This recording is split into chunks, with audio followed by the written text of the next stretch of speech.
Ok, empezó la grabación, entonces así ya por si alguien no lo ve hoy, lo verá mañana o cuando quiera.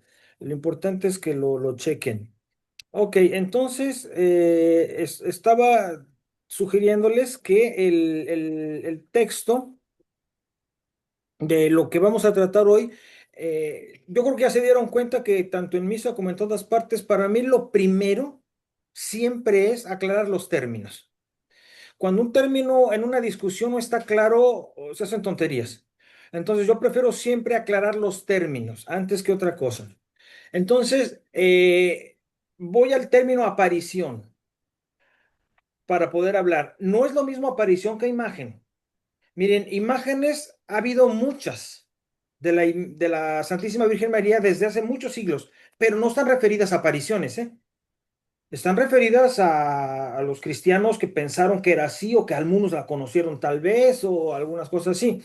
Pero quiero decir que no todas las apariciones han dejado imágenes y no todas las imágenes son frutos de una aparición. ¿Estamos? Bien, entonces esa es por la cosa que por principio hay que saber.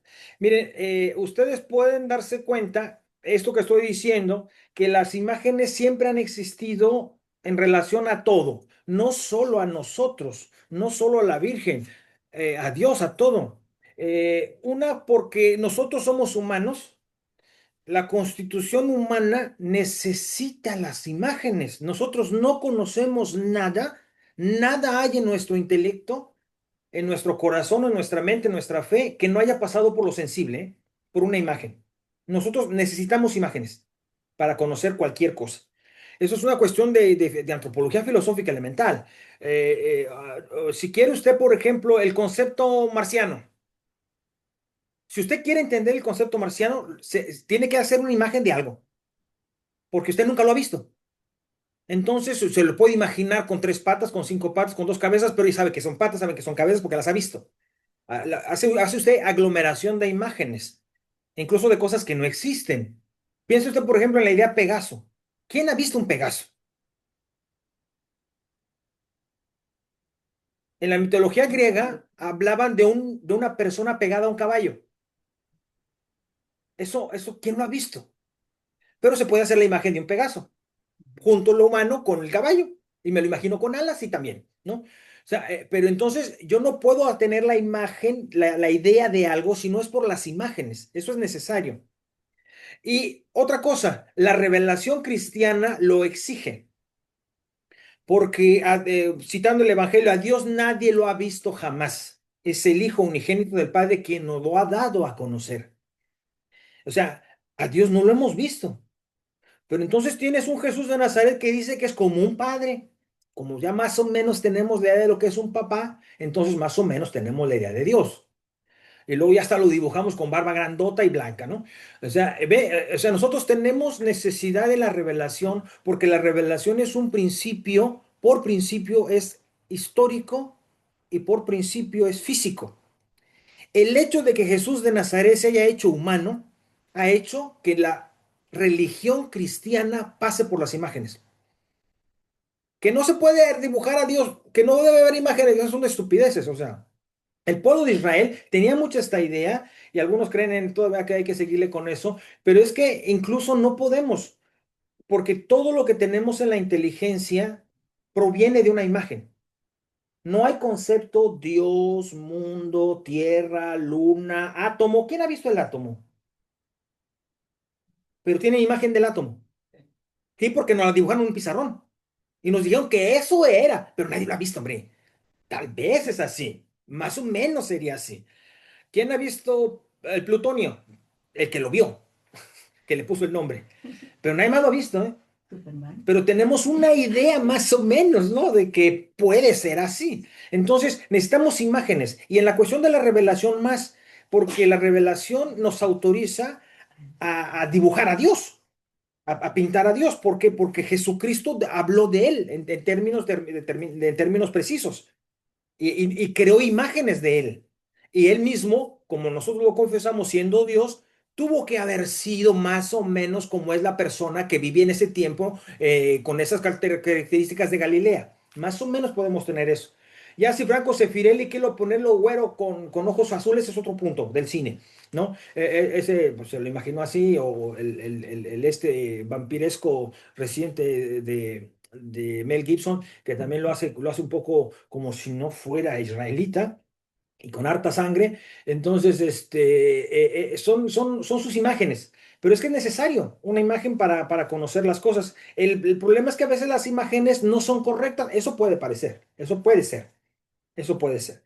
Entonces, hay que dejar claro que no todas las imágenes están referidas a apariciones. Voy adelante. Por eso la frase es esa: nada hay en el intelecto que no haya pasado por los sentidos. No hay nada en la inteligencia que no haya pasado por los sentidos. Nada. O si tiene usted duda, dígame qué tiene la inteligencia que no haya pasado por los sentidos.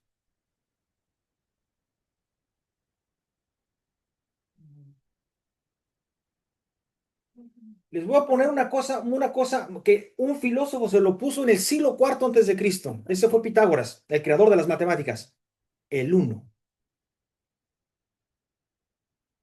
el uno. Hay uno, hay el uno o el dos. ¿Dónde hay uno? Uno, no. No, hay una manzana, hay un perro, hay un libro. Entonces nosotros hacemos una abstracción de la materia y nos quedamos con la unidad. Y a esa le hicimos un número, le hicimos una grafía, eso lo hizo Pitágoras. Entonces, resulta que nosotros prescindimos de la materia para hacer conceptos, pero necesitabas la materia para hacerlo. O sea, le quiero decir que si usted sale a la calle, nunca va a ver un uno, a menos de que lo dibuje.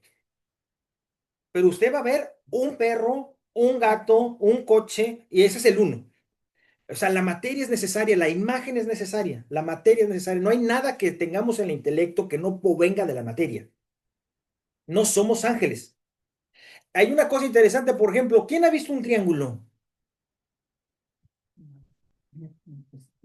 Lo dibujamos, sí. Sí, pero existe. Fuera de la imagen que dibujó Pitágoras también, de la trigonometría, que creó la imagen triángulo, esa es una imagen también. Pero en la realidad, ¿hay un triángulo? No hay un triángulo.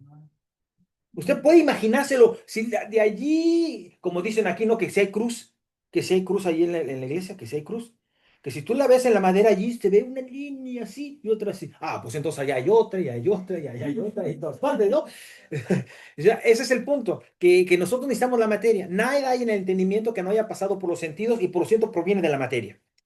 También el conocimiento de la fe tiene una base sensorial, porque si bien es cierto que Dios por definición no es un objeto material, Jesucristo sí fue material.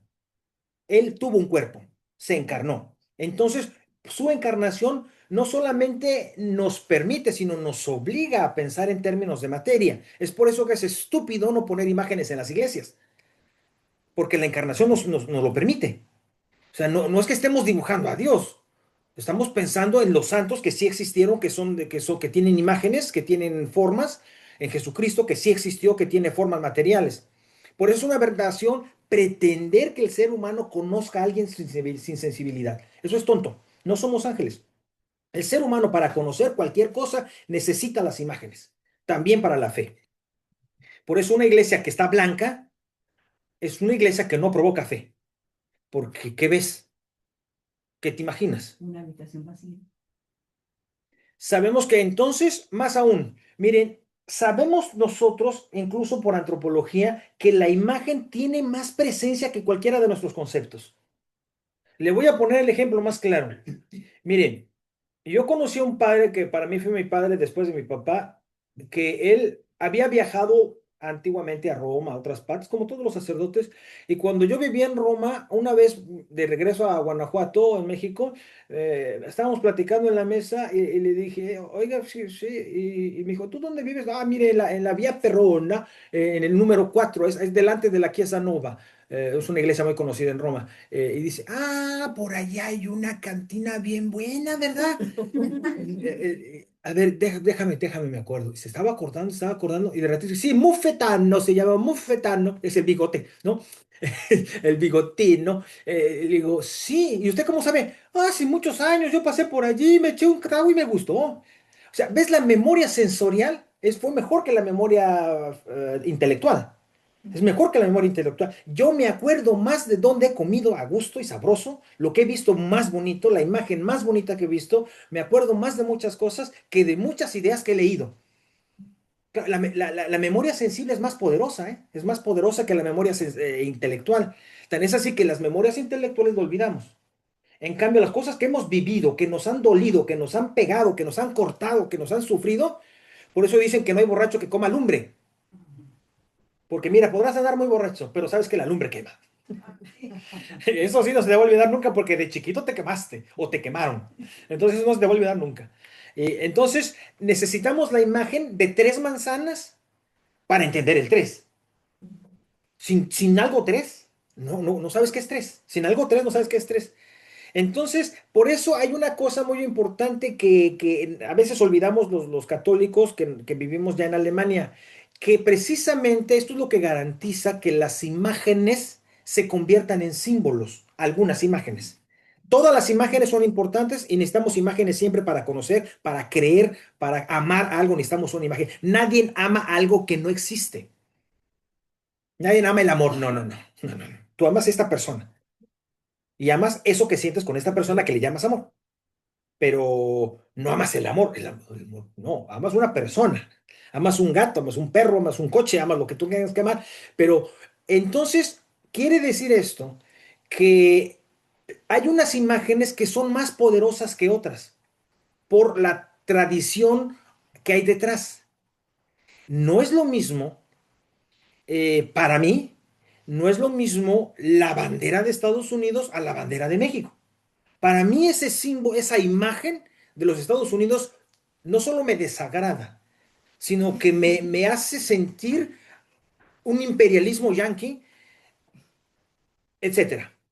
En cambio, la bandera de México, con todas mis críticas que tenga, que fue un símbolo tardío y me ha identificado con ella. Entonces, hay unas imágenes porque por su carga simbólica se transforman en símbolos. Ya no son solamente imágenes, sino son imágenes que dicen algo más que lo que es la cosa. Ya no me dice materia, no me dice tela, no me dice rojo, no me dice blanco, no me dice águila, me dice México. ¿Ven? Me dice México. Entonces, quedamos así. Necesitamos imágenes para conocer, para creer, pero entre las imágenes hay unas imágenes que tienen un poder más fuerte que otras por la tradición que tenemos hacia ellas, por lo que ella nos dice. Mire, probablemente a nosotros unas imágenes religiosas no nos dicen gran cosa, porque no formamos parte de esa cultura. Yo pienso lo mismo mutatis mutandis, ¿no? A algunos de otros países no les dicen nada ciertas imágenes. O sea, si usted supiera lo que alguna persona era española que estaba visitando México y que yo lo llevé a un santuario donde la gente se golpea la espalda para hacer penitencia y donde hay un Cristo que sangra. El tipo quedó horrorizado. Sí, porque no era su cultura. Eso no era su cultura.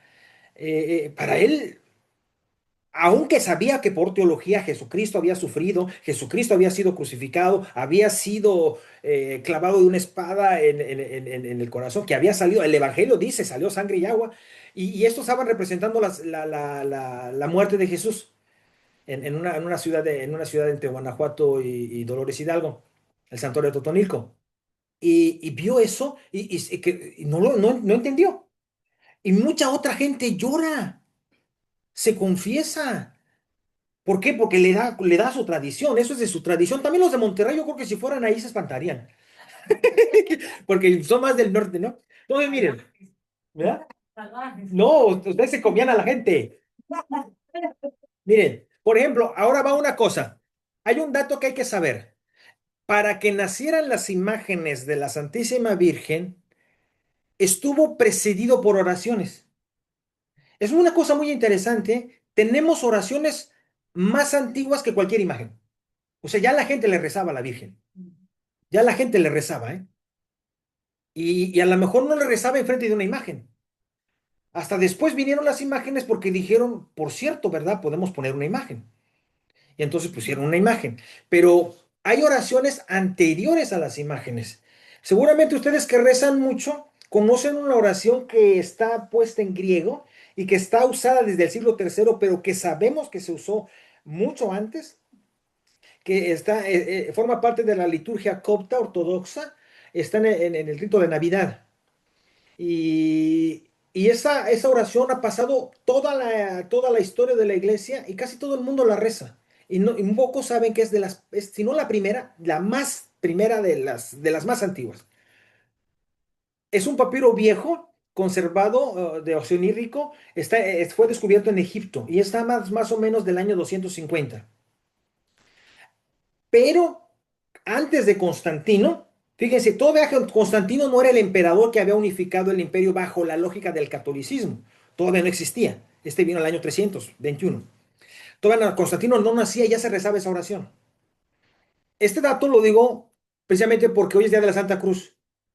Y eso de la Santa Cruz comenzó después de Constantino, cuando su mamá Santa Elena le dijo, tenemos que recuperar el lugar donde Cristo murió porque ya estaban los árabes ahí metidos y empezaron los pleitos, ¿no? Entonces los árabes estaban ahí metidos, que custodiaban precisamente el santuario que yo les decía de la Santísima Virgen María que está en Siria, en Jáliga María, ese santuario donde sabemos que probablemente ahí pasó los últimos días de su vida. Eso lo custodiaban los árabes, le tenían mucha devoción a la Virgen y tan es así que lo cuidaron. Y Constantino, hasta que su mamá, Santa Elena, le dijo, vamos a quitarles eso a los árabes que están allí para recuperar los santos lugares. Y así empezaron las cruzadas, empezaron los santos lugares, y allí debemos encontrar, vamos a escarbar hasta que encontremos la cruz de Cristo. Entonces, a Santa Elena estaba con el juego y se encontraron una, que no sabemos si es, porque ya eran 3 siglos. No sabemos, pero se encontraron una cruz. ¿Pero saben a cuántos crucificaban en ese tiempo? Cientos, sino que miles. Crucificaban a cada rato. La crucifixión era una cosa muy común para los caminos en Roma, en todas partes había cruces.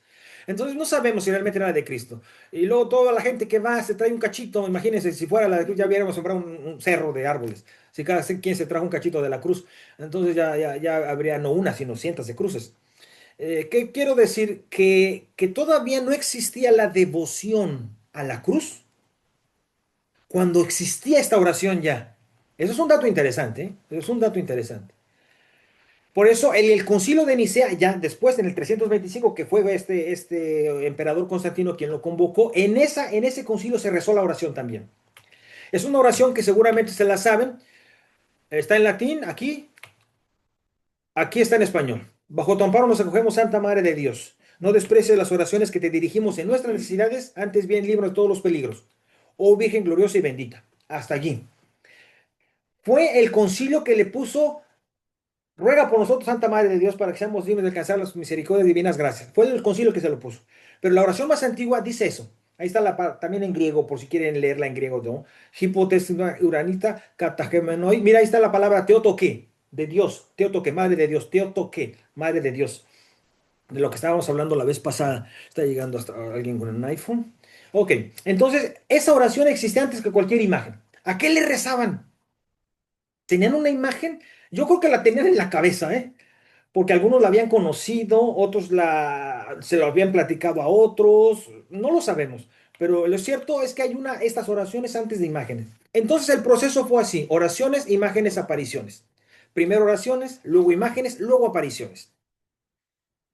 Por eso quiero tratar de decirles que las apariciones es un fenómeno posterior. Primero hubo oraciones, luego hubo ya unas imágenes y luego las apariciones. Miren, este es un proceso que pasa mucho en la iglesia. Primero es lex orandi y luego es lex credendi.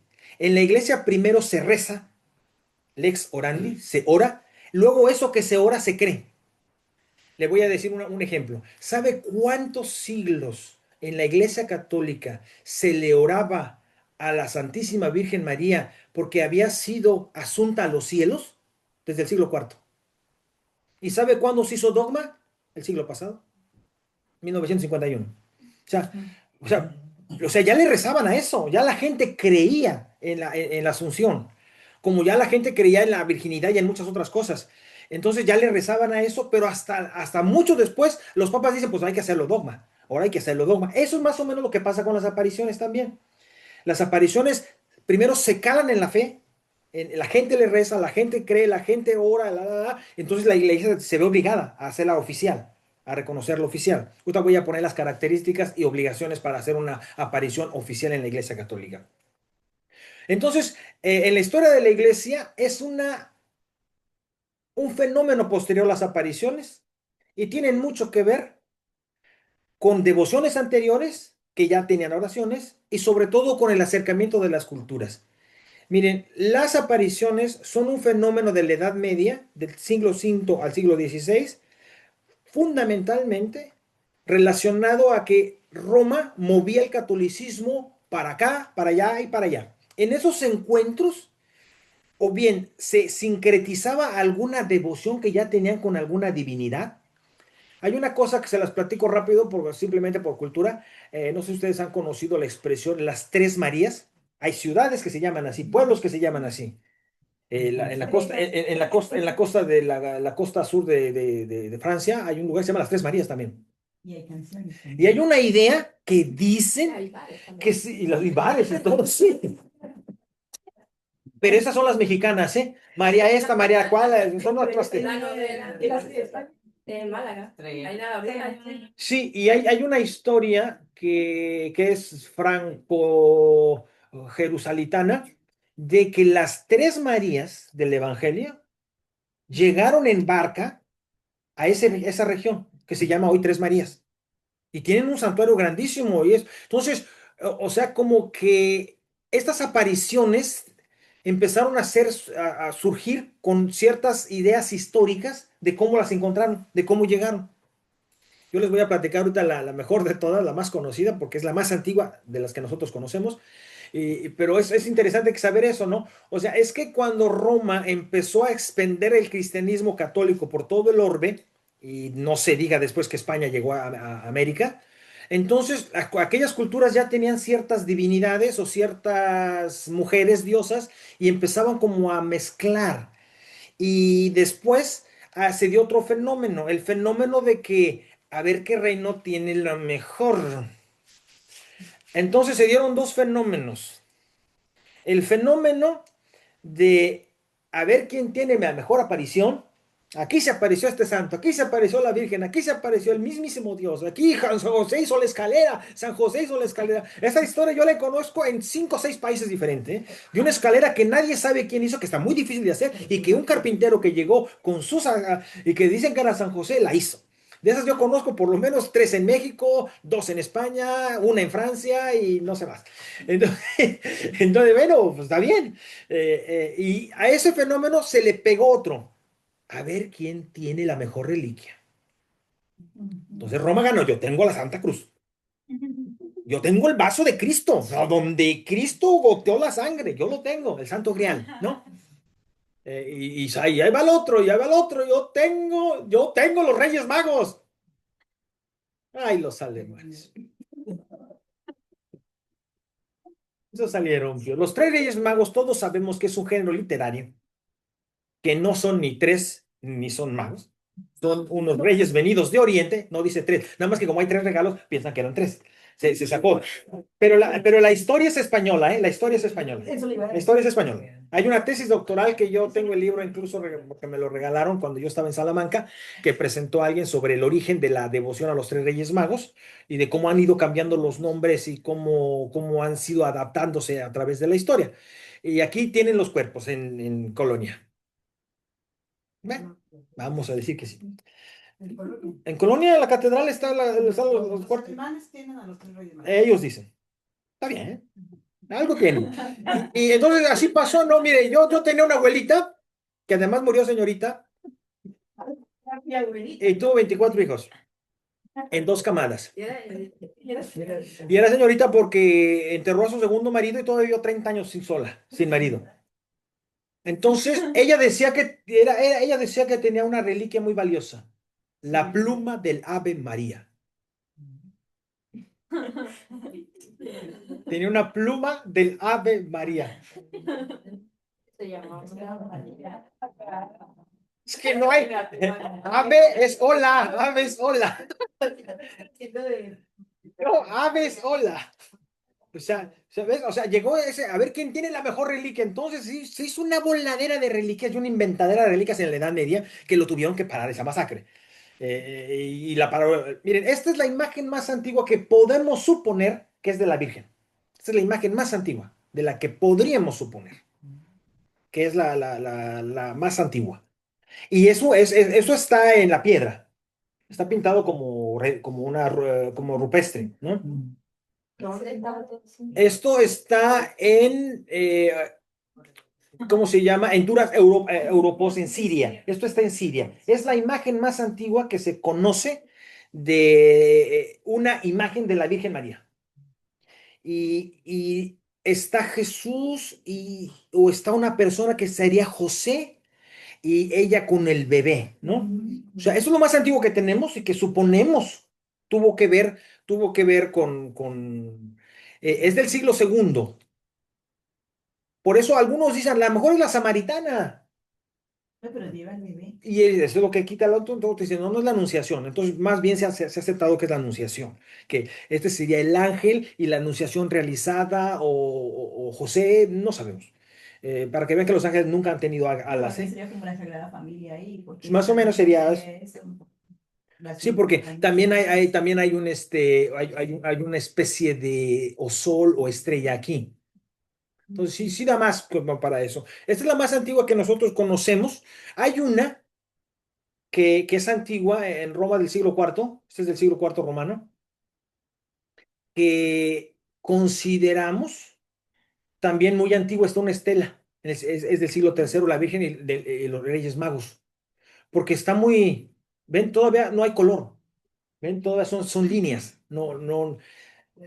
Severa in the obvious.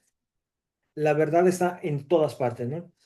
Y tenemos esta que es, ahora, esta imagen es muy conocida, Virgen Salus Populi Romani. Hace poco el Papa Francisco hacía eso todavía. Es una fiesta que se hace a la Virgen Salud o Salvación del pueblo romano, porque el pueblo romano estaba siendo afectado por los turcos, para variar, y todo el imperio otomano, y se encomendaron a la Virgen y ganaron la guerra. Entonces, desde entonces, salvó al pueblo romano de la destrucción. Por eso es tan conocida esta imagen y tan venerada en Roma hasta la fecha. El más antiguo relato de una aparición, ¿cuál creen que sea? En el siglo cuarto, probablemente quinto, Santa Eugenia tiene un relato que a ella se le apareció, la Virgen, que fue en Egipto. Pero el relato está más, no más, que a ella se le apareció. Pero es en la Edad Media cuando esto con las reliquias y al legitimar la Iglesia Católica creció como una novedad. Yo le puse el ejemplo ahorita de los tres Reyes Magos, pero por ejemplo también el caso de que no, no, no, no, ustedes tienen Reyes Magos, pero ya Notre Dame tiene la sangre de Cristo. Notre Dame tiene una capilla, ¿no? Que cuando el Imperio Sacro Germánico, Franco Sacro Germánico, tenía la sede, porque incluso el Vaticano estuvo en Aviñón, la sede pontifical estuvo en Aviñón, en una ciudad del sur de Francia. Entonces, San Luis, rey de Francia, mandó construir una capilla que es la capilla hermosísima, que está pegada a Notre Dame, que es la Santa Chapelle, como le dicen ellos, y allí pusieron esa corona que se trajeron del Vaticano. Y ahora que se quemó, o sea, luego la regresaron, luego estaba en Notre Dame, y ahora que se quemó, por poquito se les quema. Pero Ahora no que está en la capilla pues del lado. sí, gracias a eso, que la pusieron en la Santa Chapelle, que le dejaron en su lugar, porque luego la tenían acá, hacían una peregrinación de la chapilla, aquí y andan paseando andan paseando sus cosas por el agua, por el río. Ahorita bueno, yo les diré allí, cuando estamos en París, yo les diré ese recorrido que decías que se hace hasta la fecha, paseando su reliquia. Entonces, bueno, pues como San Luis, rey de Francia, era más poderoso que el Papa en ese momento, entonces, pues él se llevó la reliquia a Francia. Pero miren, de la época nuestra, la más antigua aparición era obvio. Tenía que venir de la segunda mano de la Iglesia Católica, que es el Imperio Romano, el Imperio Español, Hispania.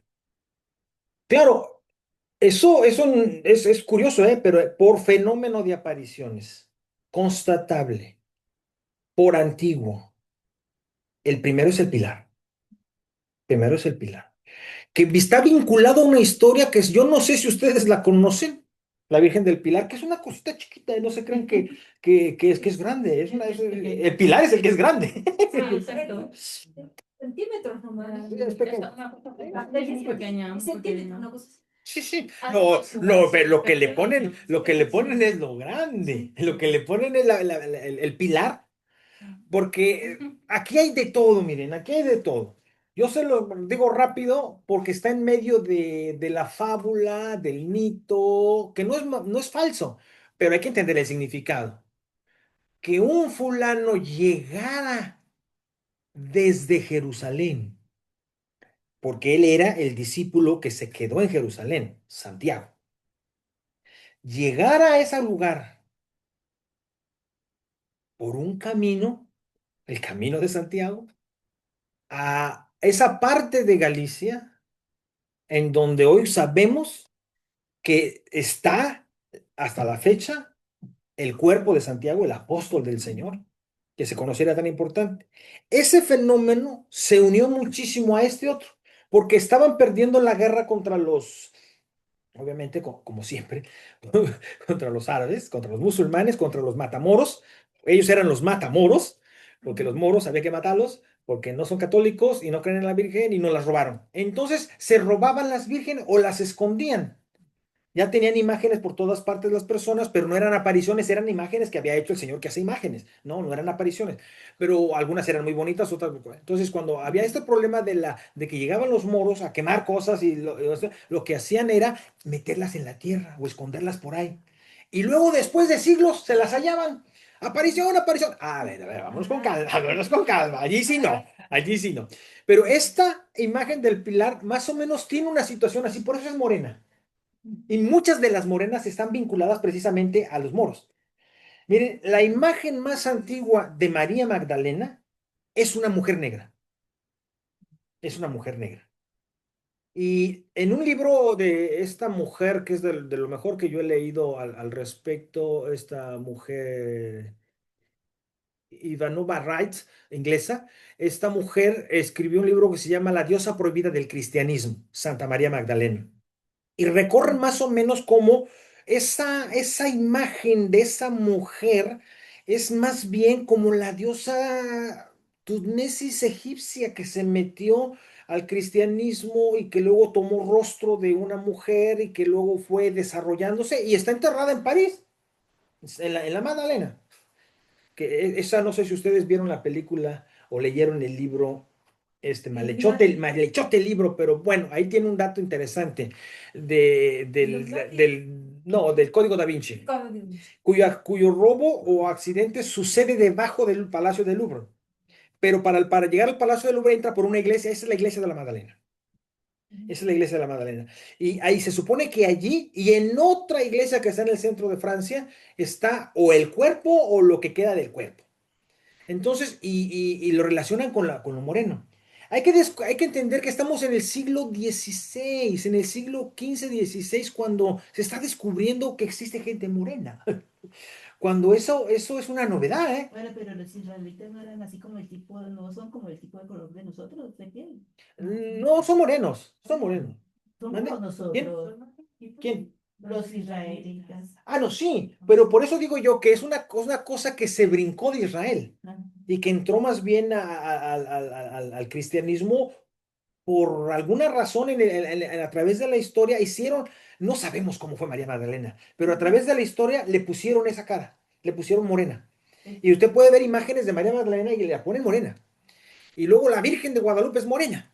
Y otras tantas, por muchas partes. Entonces, hay ciertos, ¿cómo se dice? Situaciones que tienen que ver con la situación del nuevo mundo que están descubriendo, las nuevas cosas que ven, etcétera. Y como los imperios son más fuertes y más poderosos hasta donde lleguen, entonces también tiene que ver mucho eso. Por eso, a esta Virgen, que es la primera aparición mariana que nosotros tenemos documentada, la del Pilar, documentada. Los demás tenemos son imágenes muy antiguas, tenemos imágenes muy antiguas. Y esa leyenda que a a Eugenia se le apareció la Virgen, pero ella lo escribe, que se me apareció la Virgen, pero nunca está la imagen. Bien, entonces, la siguiente en este caso es la imagen de la Virgen de Guadalupe. Hay varias versiones, pero una de esas versiones es que la llevaron, ¿verdad? Que la donó la Santa Sede para que les hiciera el milagro de ganar la guerra contra los árabes. ¿Quién la llevó? Ah, Aquí está el asunto. Miren, se ha revuelto todo, que dicen que el mismo apóstol la llevó. Unos dicen que el mismo apóstol la llevaba. Y a mí me parece que ahí lo español imaginó de más. Es muy difícil es más, es muy difícil que el apóstol haya llegado. Otro pudo haber llegado, pero Santiago sería. Me cuesta trabajo reconocer que pudiera ser un fenómeno posible porque sabemos que existían caminos que unían la Hispania con Jerusalén, pero sabemos también que no llegaba la gente porque la robaban. Eran caminos inseguros. Todos los caminos iban a Roma, pero Santiago no se quedó en Roma, Santiago se quedó en Jerusalén. Santiago, el hermano del Señor, murió en Jerusalén, no en Roma. Pedro murió en Roma. Entonces, no sabemos bien. Por eso otros dicen que es una de esas imágenes descubiertas que habían enterrado. Por eso está chiquito, o sea, ¿no? Lo cierto es que los españoles, la pilarica se les hizo en grande, en grande, en grande, porque les hizo el milagro. Aunque otras versiones sugieren que no fue esta imagen la que estaba ¿cómo se llama? En la batalla um, ¿cómo se llama la batalla? La última batalla de los árabes donde terminaron ya, donde los reyes católicos ganaron por fin. Y algunos sugieren que la imagen que iba ahí era la Virgen de Guadalupe, que se la había regalado el virrey de Uturigaray de México, se lo había regalado a Felipe II. Entonces, probablemente sí, probablemente no, porque esa imagen el virrey en México la regaló, porque era el boom en México, la aparición apenas, era en 1531, era el boom allá, cuando acá están acabando con los árabes, se me olvida porque estaba una batalla naval donde acabaron con la flotilla árabe. Ahorita me acuerdo. A lo que voy es que, según el escritor alemán, precisamente que escribió la Morenita, él sostiene, porque hizo un estudio de qué pasó con esa imagen, y él dice que después cuando el imperio español fue también al mismo tiempo siciliano, se lo llevaron para Sicilia. Y después de Sicilia está ahorita en una iglesia y él rastró y dice que esa es. Y no hay quien le haya dicho que no. Entonces es muy probable que sí la llevaban también, pero a lo mejor llevaban a todos los santos, ¿eh? Eso era muy común. Entonces, en el caso de la Virgen de Guadalupe, de 1531, como ven, yo le pongo los santuarios, pongo la Virgen y pongo el santuario, ¿no? Claro, ustedes saben, el santuario de Guadalupe es por hoy el más grande del mundo. Ni la Meca le gana, en este caso. Y es claro, pues y en medio de la ciudad, en medio de la ciudad, ¿cómo hacen eso? Pues sí, lo hacen. ¿En qué parte de México? Se puede ir a pie del centro, se puede ir a pie del centro. Sí, yo pensé que estaba por ahí en Guadalajara. No, en la Ciudad de México. Sí. Sí, en la Ciudad de México. No, está en la Ciudad de México. El Y Tempeya.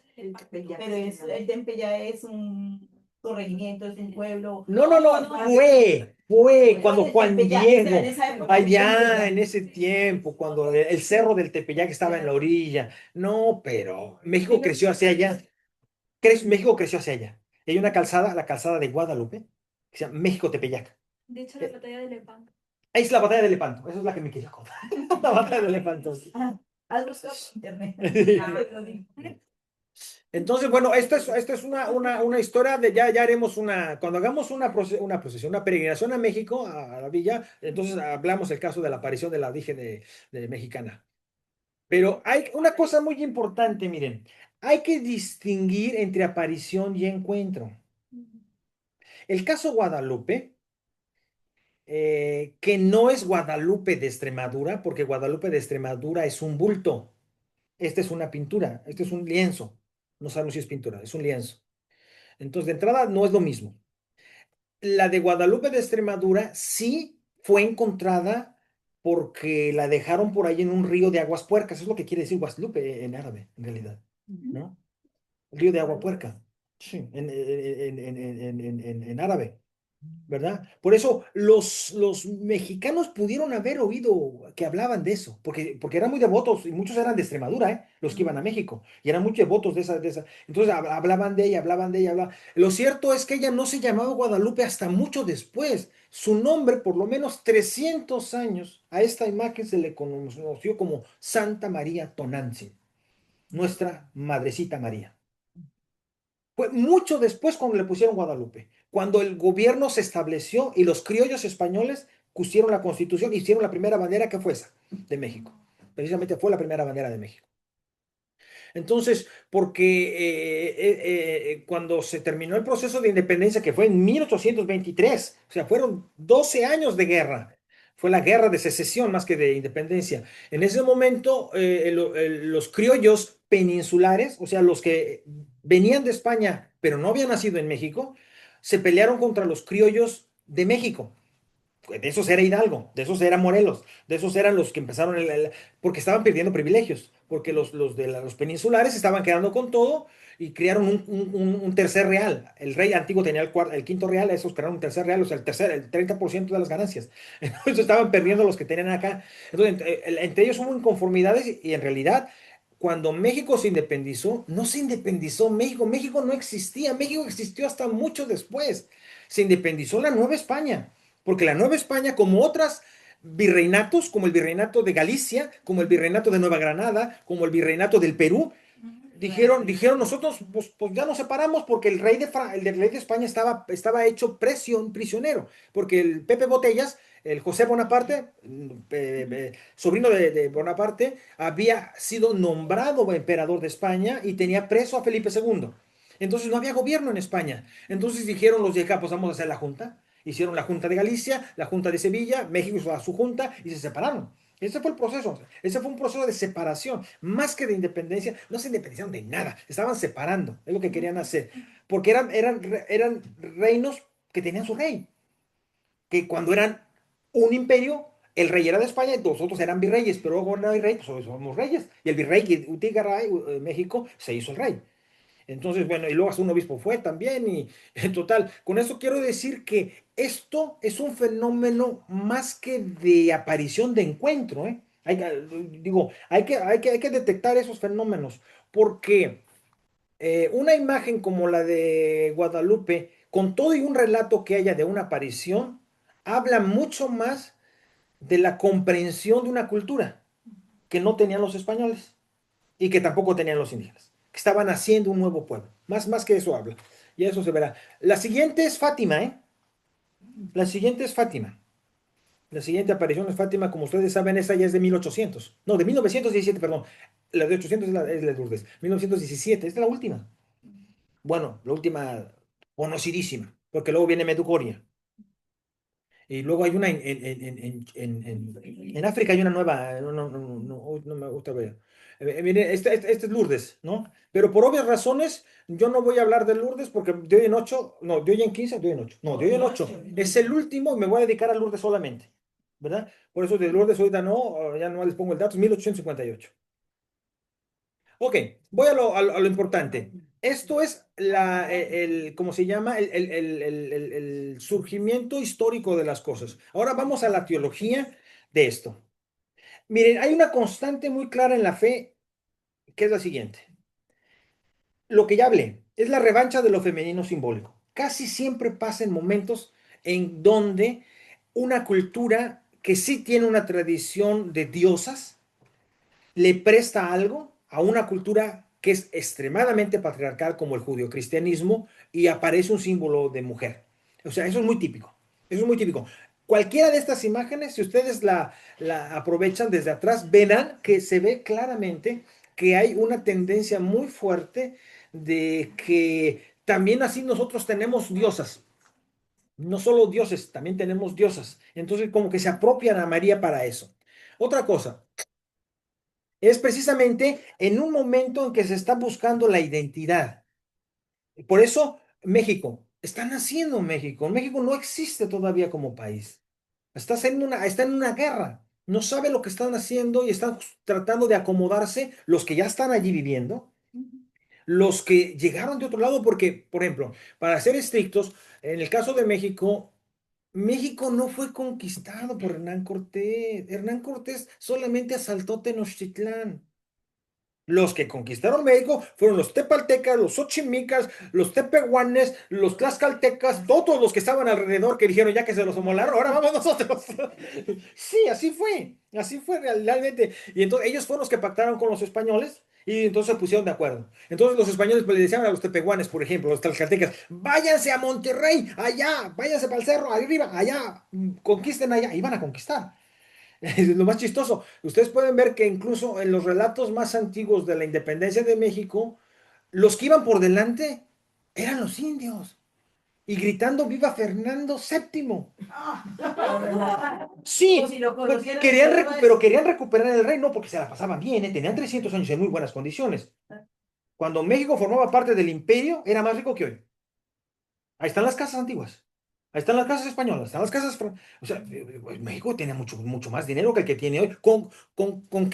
Competía con Madrid, con París, la Ciudad de México, la ciudad de los palacios, como la llamaron ellos, ¿no? Porque los españoles le metieron 300 años de construcción. ¡Que robaron el oro! Allí está el oro, que no lo ves en todos en todas las fachadas, en todos los templos, en toda la vitrería que tienen las iglesias en México. Ahí está el oro. ¿Tú crees que se lo robaron? Se robaban el quinto real, que era nada, pero luego lo invertían en universidades. Es una lectura muy mala que se ha hecho de la historia, pero yo no es mi tema ahora. En otro momento lo hacemos. Una cosa muy básica. En todas las apariciones, y esto es una necesidad para que la iglesia la reconozca como oficial, el mensaje siempre es Cristo, no María. Ella no se aparece por ella. Ella se aparece por su hijo. Ella dice, traigo. No, traigo esto, traigo aquello. Esto. O sea, es cristocéntrica. María no es por María. Hay una cosa muy técnica también. Siempre tiene que ver con los pobres. Y con esto aprieta el evangelio, porque Jesús a eso se dedicó.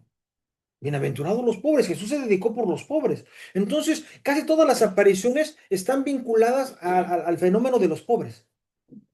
¿A quién se le aparece? Pues a niños que no saben ni leer ni escribir, Fátima. Fátima, ¿no? ¿A quién se le apareció? Pues un indito que él decía, yo soy cola y ceniza, no me mande a mí, mande otro. Yo soy cola y ceniza, para decir, soy lo último de la sociedad, ¿no? A mí no me van a hacer caso, ni me van a abrir la puerta. Mande a alguien que sepa hablar. Y eso entraña con toda la tradición judio-cristiana, se dan cuenta, Isaías, siempre, Moisés, Isaías, Jeremías, todos los profetas son siempre, pues don nadie, que mandan y que dicen, no, pues mejor envía a otro que hagan caso, a mí no me van a hacer caso. Entonces, eso que va dirigido a los pobres.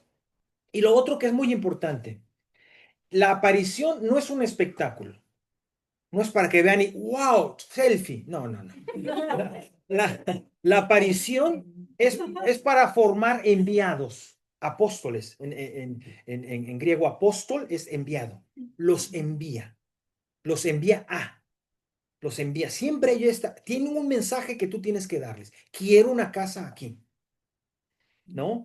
Quiero que recen esto. Quiero que pidan por la paz. Medjugorje, por ejemplo, y el caso también de Fátima, ¿no? O sea, siempre hay un encargo que se le hace, así como Jesús mismo que predicó a los pobres, que estuvo con los pobres y cuando se fue les dijo, vayan por todo el mundo y predican el evangelio. Igual, crea apóstoles y promueve la liberación.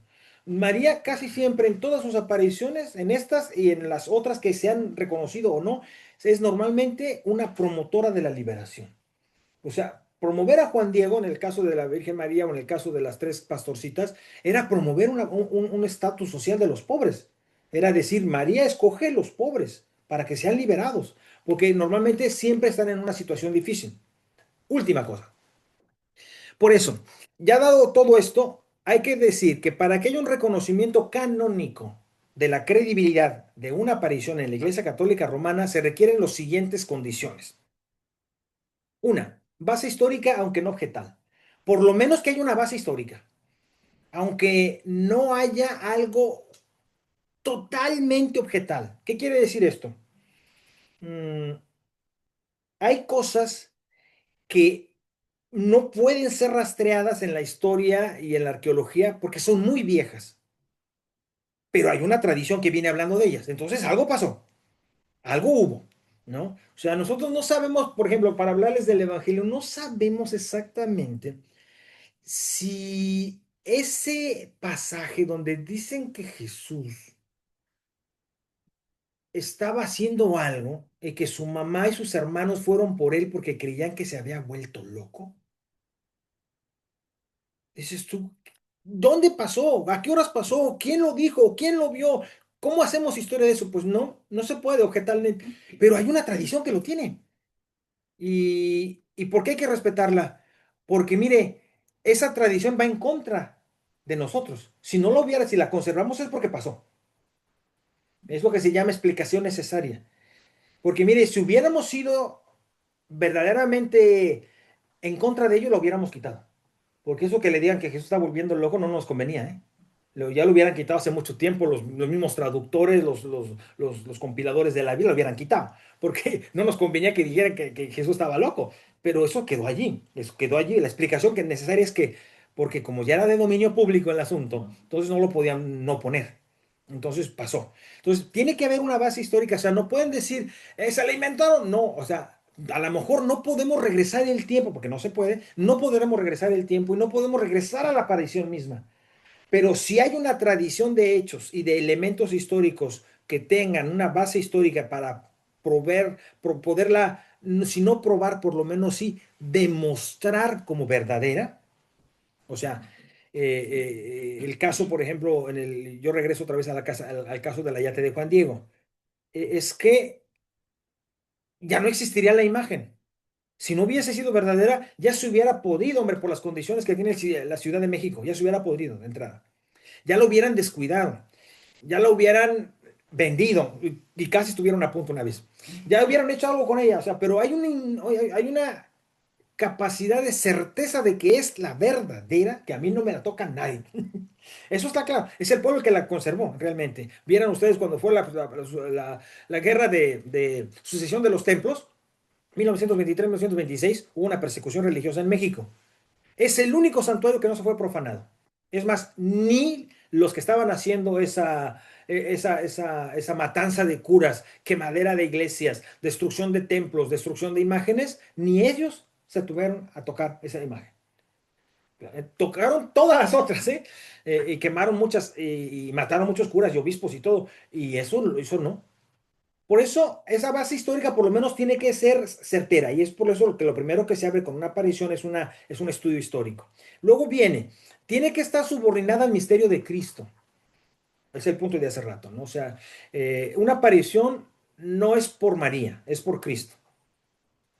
El asunto es el evangelio que anuncia ella tiene que ver con Cristo, porque si no está en conformidad con el evangelio, por ejemplo, una aparición que diga algo así en contra del evangelio, como sería que no estoy a favor de los pobres. No podrías no estar en conformidad con el evangelio. Entonces, no, la iglesia no la declararía verdadera. Pues tienes que estar en conformidad con el evangelio y el evangelio está claro que la opción de Jesús fue preferencial por los pobres y se dedicó su vida a ellos. Entonces, si llega su mamá y dice, nah, yo apoyo a los ricos, no, pues no funciona así. Aunque se aparezca en Monterrey o que se aparezca en otra parte, pero no vale. No, tiene que estar en conformidad con el evangelio. Y la cuarta cosa es que tiene que haber una piedad que le esté detrás ya antes de ser declarada. Medjugorje está entre la estira y afloja, aunque ya tiene muchos años de piedad, ¿eh? Y de peregrinaciones y peregrinaciones, pero la base de la piedad no está en relación con la evangelización de los fieles. Entonces, ese es un punto real, ¿eh? Es un punto real. Que la iglesia no va a aprobar un fenómeno de mucha piedad, si tampoco evangeliza. También tiene que evangelizar. También tiene que ser un fenómeno catequético. Tiene que ser evangelizador. Si es pura piedad y pura rezadera y pura... No, no, no, no, no funciona eso. También tiene que ser un sistema de evangelización de los fieles. Si no promueve la fe integral, sino solamente una devoción, eso puede ser una razón para que la Iglesia Católica diga no. Y yo estoy pensando en muchísimas, muchísimas, como la de San Juan de los Lagos de México, el niño de Atocha de México, por decir unas, y otros que hay muchas partes, muchas devociones y muchas apariciones Pero la iglesia dice, no, pues síganle rezando, pero pues esto es puro negocio, o esto es pura devoción y nada de evangelización. Entonces, pues síganle rezando, no los prohibimos, pero no es oficial. La iglesia en ese sentido tiene mecanismos muy claros. Bien, eso era. Entonces,